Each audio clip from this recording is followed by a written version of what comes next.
Yeah. Oh, we lost him. He got away. Actually, those little ones, I put them in the pond and they have a good life. Okay, okay. Well, all right. So,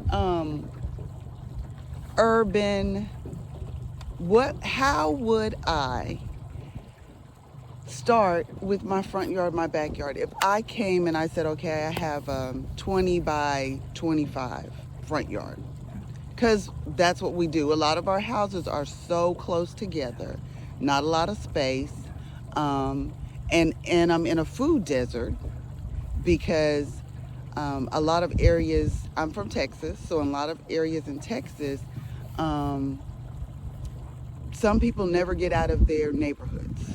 They may not have cars to drive. Walking to a grocery store is not an option. The only thing that might be in our neighborhood might be a Dollar General. And that's where we have to get our food. So, how can I begin supplying myself and my family with food from my front yard, from my backyard? Everything starts with design. Well, it starts with desire and Okay. intention. Then once you have the awareness that it's possible to turn your yard into a food production system, which is also kind of like people say money doesn't grow on trees, they don't know what they're talking about. That's right. Yes, it does, right? If you know what trees to have. So you design your space, and permaculture is layers. Right? The monocultures that we see out there, there's one layer of food, just like a monocrop, just like lawns, right? Lawns are the physical foundation of humanity's enslavement. They take more pesticides, more chemicals, more human resources than any other crop, and they don't provide food. They're a status symbol brought to us by the European elites that literally are the reason for a lot of human suffrage. So we turn that lawn into layers of food, starting underground with things like sweet potatoes and gingers and turmerics and juca, cassava, all these different roots and tubers. Then you've got your herbaceous layer, a lot of mushrooms and a lot of medicinal herbs and herbs and spices on that layer. And then your shrubs and your bushes and your understories and your overstories and then your vines. So if you have a fence, every fence is a built-in trellis. Oh, wow. So you Okay. just plant grape seeds or some type of vining plant at the bottom of the fence, give it a little love, and boom, now you've got a food fence that's more beautiful, it's green, and it's a food fence. Excellent. You said cucumbers? Yeah. Okay. Vining crops. Yes. Okay. Cucumbers in the fence. Yeah. Okay. Wow. That is so exciting. You are listening and looking at Jerry Raw and Jim of Food Forest Abundance. Jim Gale. So we're here on this beautiful lake, fishing and catching fish.